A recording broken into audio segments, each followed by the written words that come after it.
This episode is brought to you by Prime Video. In the small town of Holland, Michigan, nothing is ever what it seems. Behind the tulip festivals and pretty houses lay dark secrets that threaten to tear a marriage apart. Nicole Kidman stars in this darkly twisted thriller about a wife and mother whose quest to uncover her husband's secrets may get her more than she bargained for. Holland, streaming on Prime Video March 27th.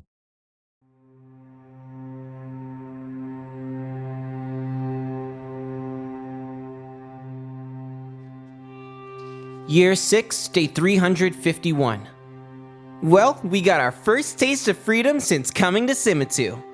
We weren't technically supposed to, but we kept hearing the text talk about a neighborhood called Backalley Market. It was known for having the best feasting day offerings, and someone even said it reminded them of Idrica. We really wanted to check it out, so we kind of snuck out. Not all of us did, just me and some of the guys. The girls in Famke knew better. I knew about the Purge and about how the Jardakai who live here do so under a watchful eye. A literal watchful eye. There are these mechanical things called watchmen, which look a bit like men in cloaks, except for their faces are glowing red diamonds that peek out from under hoods. Some of them walk upright like people. Those are the enforcers. There's another kind called sentinels, and they actually float. You don't really want to get tangled with either of them, but if you do, you'd better hope it's a sentinel. The enforcers become aggressive, and if you don't comply with them, you risk execution on the spot. Luckily though, they're slow, and not so bright, so they're easy to evade. Apparently, they are products of Collado, from back before they used humans to make their mercenaries. How they ended up in Simitu isn't clear to me. But apparently they report to Maldoro. I asked a tech, the same one who lent me 200 pieces of Aro, about this, because the Order is so anti-technology, and was basically told that the Watchmen don't actually contain any abominable tech, and that they're fairly simple machines despite appearances. To me, it sounds like the Order is justifying the Watchmen's murderous inclinations by their lack of sentience or any remote intelligence. Anyways, Backalley was awesome! It wasn't quite like Idrica, but it scratched our itch for boiled boar skins, skewered scarab, and all the draft the barkeep felt like slipping us before kicking us out.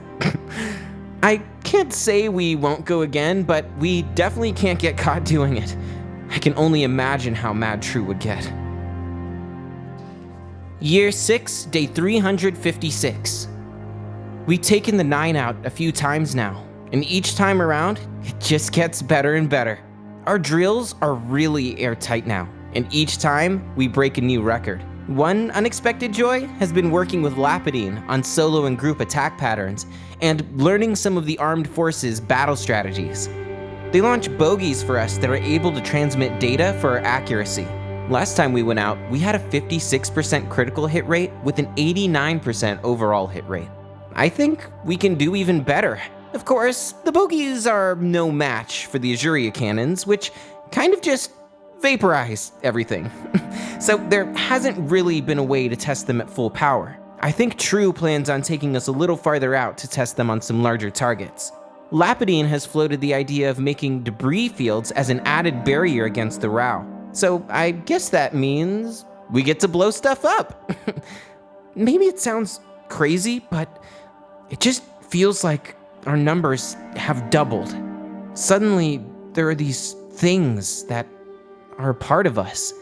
I'm pretty sure we all feel that way. Even True seems excited, which is a first.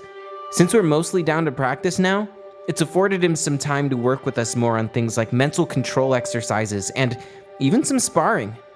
It's been a good way to break the ice a little after he was so hard on us during the initial trials. And we get to knock him. He's not someone who knows how to express himself. You kind of just have to pay attention to detect how he's feeling.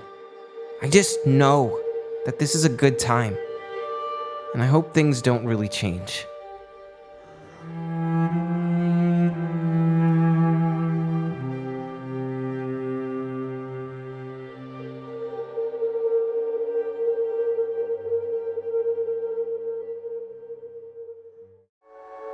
If you're a fan of immersive audio fiction, you won't want to miss out on these shows from Backalley Media.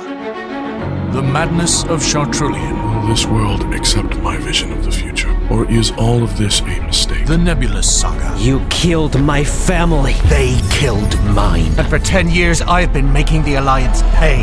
Tales for Howling at the Full Moon. It is not my worth that brings me here.